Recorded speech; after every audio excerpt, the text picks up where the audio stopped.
आज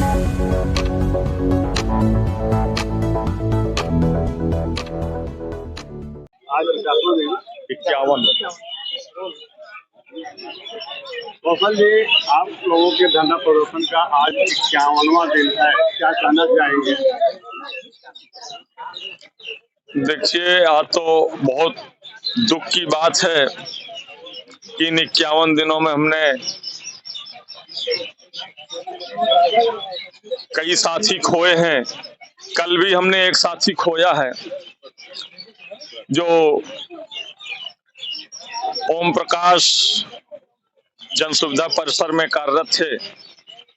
बांदा जिला के रहने वाले थे। ड्यूटी के उपरांत वो छुट्टी उट्टी लगा करके घर जा रहे थे ट्रेन से, और ट्रेन से गिर गए। वो उसी से कटकर उनकी मृत्यु हो गई। इस संघर्ष में 51 दिनों में हमने 5 साथी खोए हैं, और ज्यादातर इसका विषय यही रहा है कि आर्थिक तंगी और विभाग का शोषण, इसी में ज्यादा आदमी और हमारे कर्मचारी साथी खोए रहते हैं कि इतने कम वेतन में, इतने अल्प वेतन में हम लोग अपने परिवार का भरण पोषण कैसे करें।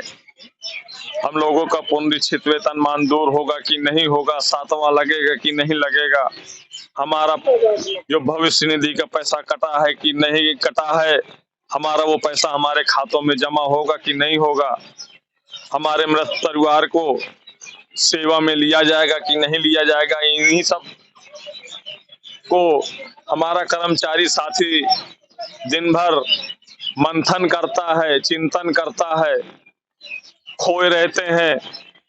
उसके बाद भी जो है अधिकारियों का शोषण, मानसिक डिप्रेशन, बहुत समस्याओं का सामना स्मारक समिति का कर्मचारी हमारा कर रहा है। इन्हीं सब चिंताओं के कारण आदमी को जाना होता है कहीं और, दिमाग कहीं और लगा रहता है। ये यहाँ से खाली नहीं हो पाता, इतना हमारे विभागीय अधिकारियों ने टेंशनाइज कर रखा है कर्मचारियों को, शोषित करके। अगर उसने कुछ कह दिया अगर अपने अधिकारी से कि साहब ये गलत बात है, तो उसका ट्रांसफर दूसरे दिन दूसरे पार्क पर क्षेत्र में कर दिया जाता है या दूसरे जोन में ट्रांसफर कर दिया जाता है। ये कहाँ का न्याय है? एक तो उसको आर्थिक तंगियों से जूझ रहा है जिससे वो अपने परिवार का भरण पोषण नहीं कर पा रहा है। आज हमारे धरने को भी 51 दिन हो गए हैं, और हम लोग निरंतर संघर्ष भी कर रहे हैं इन्हीं मांगों को लेकर कि हम लोगों का पुनरीक्षित वेतन मान दिया जाए, एनपीएस का खाता खोल करके हमारे पैसे जमा करवाए जाएं, जो 800 करोड़ का गमन हुआ है।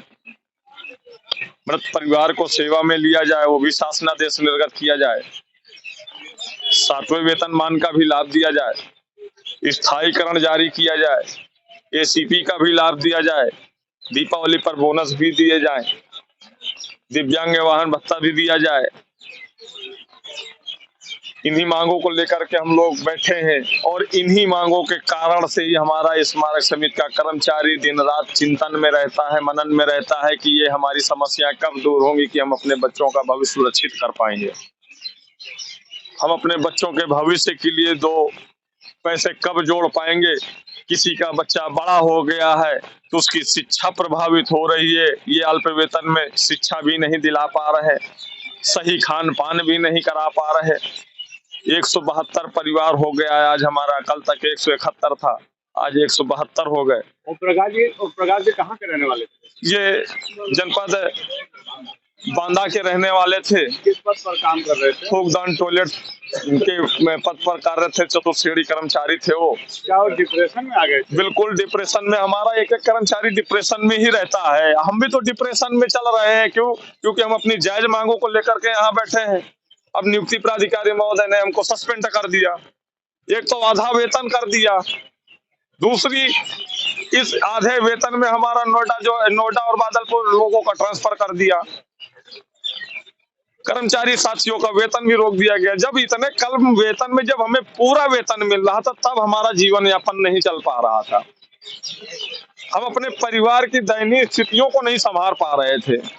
अब आधे वेतन में हमारा परिवार यहाँ, हमको नोएडा बादलपुर कर दिया गया। मेरी पर्सनल मकान का लोन भी 9,500 रुपया जा रहा है। 14,000 रुपए वेतन में मैं बच्चों की फीस जमा करूंगा कि मैं मकान का लोन जमा करूंगा कि मैं अपने परिवार के भरण पोषण की सामग्रियां उपलब्ध कराऊंगा। यदि ये चीजें अगर मैं यहाँ पूरी करा देता हूं तो क्या मैं नोएडा और बादलपुर में जाकर के भीख मांग के खाऊंगा? मैं इससे अच्छा तो नौकरी छोड़ देता हूं। अगर नियुक्ति प्राधिकारी महोदय यही चाहते हैं तो मैं उनको दोषी मानते हुए मैं नौकरी से इस्तीफा दे दूं।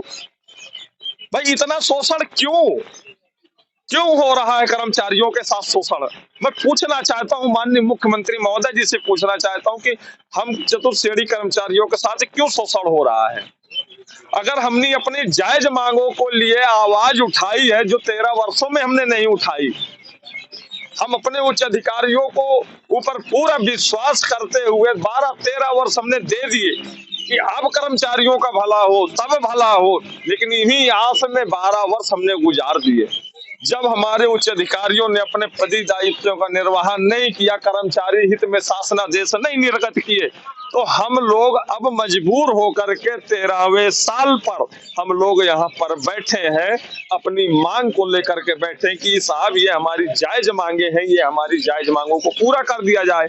अब हमारी जायज मांगों को के लिए हमने आवाज उठाई तो हमारी आवाज को ही दफन करने के लिए सस्पेंशन जारी किए जा रहे हैं। फिलहाल मुख्यमंत्री जी से क्या अपील करते हैं? क्या मैं इतना ही कहना चाहूंगा कि स्मारक समिति परिवार की ओर हमारी मांगे पूरी हो, पूरी हो, पूरी हो, हमारी मांगे पूरी हो, पूरी हो, पूरी हो। साथियों खड़े रहिए। तानाशाही नहीं चलेगी, गुंडागर्दी नहीं चलेगी, मांग हमारी पूरी हो, मांग हमारी पूरी हो। समर्थ संगठन जिंदाबाद, समर्थ संगठन जिंदाबाद।